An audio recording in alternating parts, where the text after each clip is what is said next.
Breaking news, Miami Dolphins fans. They have hired their offensive coordinator on Friday afternoon. Jeff Hafley made his first hire at special teams coordinator. We'll talk about him later on in the show. But on Saturday, he makes the offensive coordinator hire official, and it is Bobby Slowik. And this name may sound familiar. He's been an offensive coordinator in the past. I really like this move. But this is why you subscribe to the channel, because we'll have you covered on all Dolphins news. No matter when it drops, we'll have you covered. But we've talked about Slowik quite a bit as an offensive coordinator candidate. We mentioned names that have been linked to Hafley in the past, like Brian Angelico, Connor Lewis, Sean Mannion, Thomas Brown, Jason Vrabel. But the one that kept on sticking out to me that I wanted to hire as offensive coordinator was Bobby Slowik, who has no connection to Hafley in the past, but is a guy who has had experience calling plays. He was the Texans offensive coordinator in 2023 and 2024. He wasn't in 2025. He was actually, I wouldn't say dismissed, like they let him go after head coaching opportunities and then did not retain him. And I think it was a premature move by the Houston Texans. When you look at C.J. Stroud's career, the most success he had was as a rookie in 2023. That was Slowik's first year as offensive coordinator in Houston. And I think he has enough success in the past to show me that he can have success again with the Miami Dolphins. You look at his offense.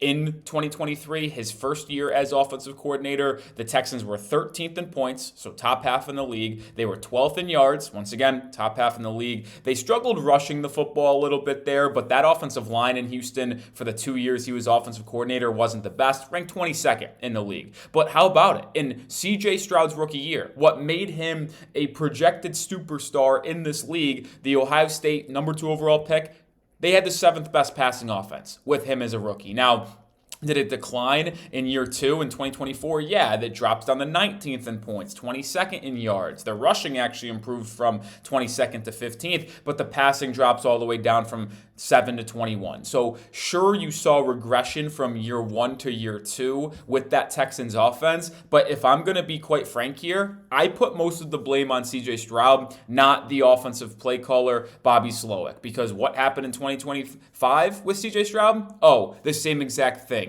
Offense wasn't good, Stroud was banged up, and we saw the disaster that took place in the postseason because that Texans offense was not good against Pittsburgh. They only won because the defense balled out, and then C.J. Stroud in that offense did more damage to the Houston Texans' chances of winning that game against New England than their defense did. Like, their defense did not deserve to lose that game. They forced multiple turnovers, but C.J. Stroud threw 4 interceptions, and that offense couldn't get anything going. I know there was injuries, but I don't blame Bobby Slowik for how things turned south in Houston. I blame C.J. Stroud because he has regressed in every year of his career. I think he got too full of himself, if we're just going to be quite frank. He got high on his own supply, is what people always say. He thought he was all that after a great rookie season, and it's gone downhill from there. But we're going to talk more about Slowik here. One-word reaction to Bobby Slowik being hired as offensive coordinator. Get down in the comment section and let me know. My one word, excited. I'm really excited that he is going to be the OC for Miami. I like that he has experience. I've talked about this with Jeff Hafley being a first-time NFL head coach. He's a defensive-minded person who is going to call the defensive plays. I thought it was well-suited for him to address the OC position with someone who has called plays in the past. I get it. We've talked about Jason Vrabel, a solid connection from Green Bay. We've talked about Brian Angelico, who was the pass game coordinator and tight end coach in Minnesota. He's held that position since 2022, has learned under Mike McCarthy and Kevin O'Connell. Good option for sure. And there's a strong connection between Hafley and Angelico working together for 9 seasons across college football and the NFL. But it just would have made Hafley's life easier if he can turn it over to the offensive end of the football field week in, week out, and have someone that has had experience calling plays, had experience game planning, and putting that game plan to use on Sundays every week, and it would just make his life easier. And I'm glad he ultimately made that decision.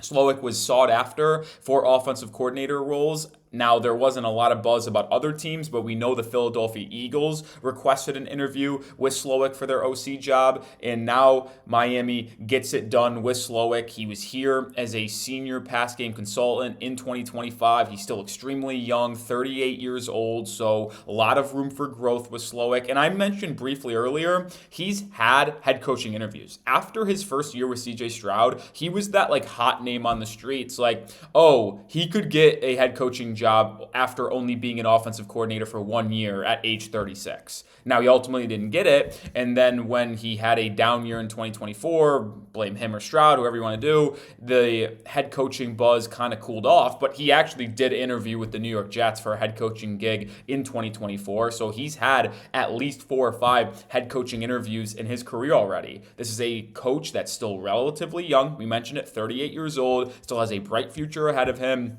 And who knows? He might ball out with Miami and be a head coach in the NFL in 2 years. Hopefully that is the case, because that means things are going extremely well with the Miami Dolphins. More on why I like this hire in a second. Plus, we'll talk about Chris DeBoer, the special teams coordinator that Miami hired. But today's show is sponsored by Prize Picks. The big game is 2 weeks away, and if you want to get in on the action before the football season comes to a close, Prize Picks is the best way to do that. Just pick more or less on at least 2 player stat projections, and you can get $50 in lineups when you play your first $5 right now on Prize Picks. They have a couple features that just make it so much more enjoyable to play. One of them, injury reboots. You don't have to worry about a player getting hurt and then you getting screwed. If your player gets hurt in the first half and does not return in the second half, that player gets removed from your Prize Picks lineup, and your other players that you chose continue on to try to make you some cash. Also, they got early payouts. If your players get off to a hot start, you don't even have to wait till the end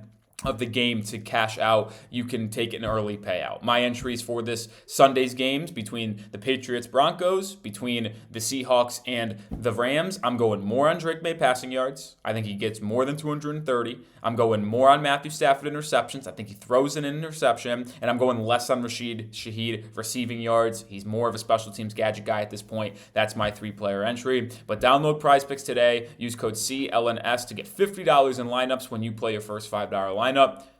That's in the link or description of today's show. Appreciate Prize Picks for sponsoring the episode. All right, let's talk more about Bobby Slowik before going to Chris DeBoer here. Last reason, and I've talked about this briefly. I really like the idea of hiring Slowik because he has experience. He was number 3 on my list. If you looked at my top 5 list for offensive coordinator candidates, I've been very open about this.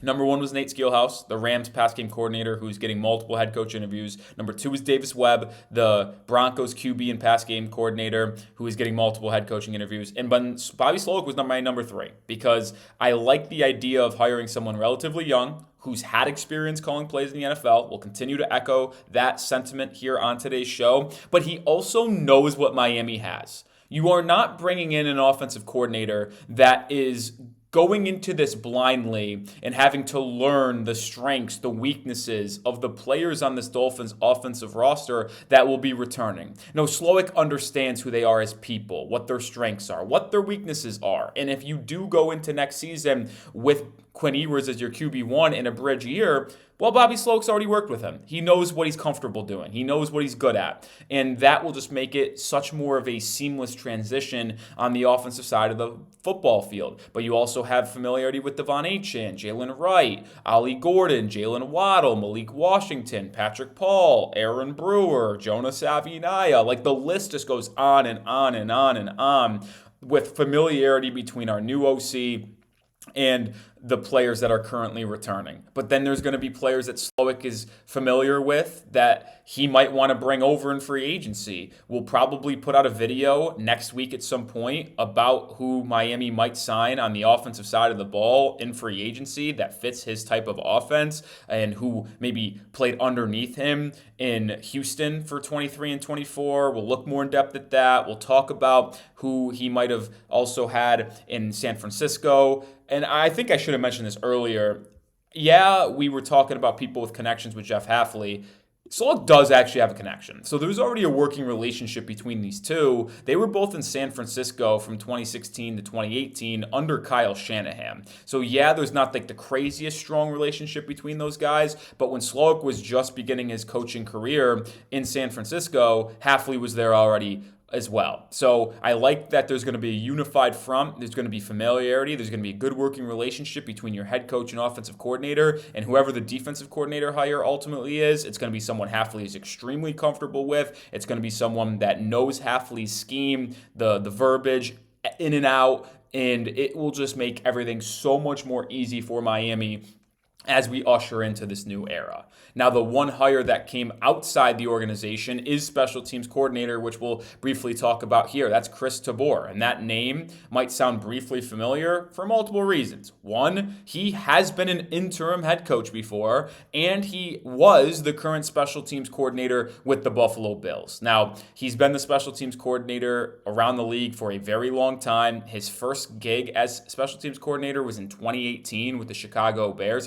2011 with the Cleveland Browns, missed that. He worked as a special teams coordinator in Cleveland from 2011 to 2017, jumps to Chicago for 2018 to 2021, then joins the Carolina Panthers for 2 years, 2022 in 2023. But in that 2023 season, they fired Matt Rule. Halfway through the year, you know who their interim head coach was? Yeah, that was Chris Tabor. He ultimately went 1-6 as a head coach, so not the most success there, but he did have that opportunity in the past. Then joins the Buffalo Bills. The Bills ranked 13th on PFF in special teams this past season.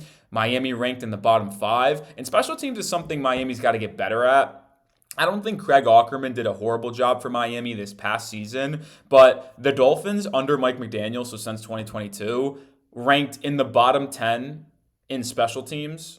Now, it's all subjective in how PFF grades it and others, but they ranked in the bottom 10 all 4 years under Mike McDaniel. So it's clearly something Miami is going to look to improve on. I like taking someone from a division rival, and since they fired Sean McDermott in Buffalo, he was free game for Miami to go out and hire, and they ultimately stole a division rival special teams coordinator in Chris Tabor. I'm excited about that. Hopefully he will do the job for Miami. Hopefully we have a good offense and a good game plan set here with Bobby Slowik. That's going to do it for today's show. Appreciate everybody for watching. If you have not already, subscribe, but also follow me on Twitter as well, because we tweeted out the news and broke it on Twitter before making this video here for you guys on the channel. Nick_Roloff is the handle. See you tomorrow in another video. Go Fins. Love the hire Bobby Slowik, and I'm hopeful for the hire of Chris Tabor.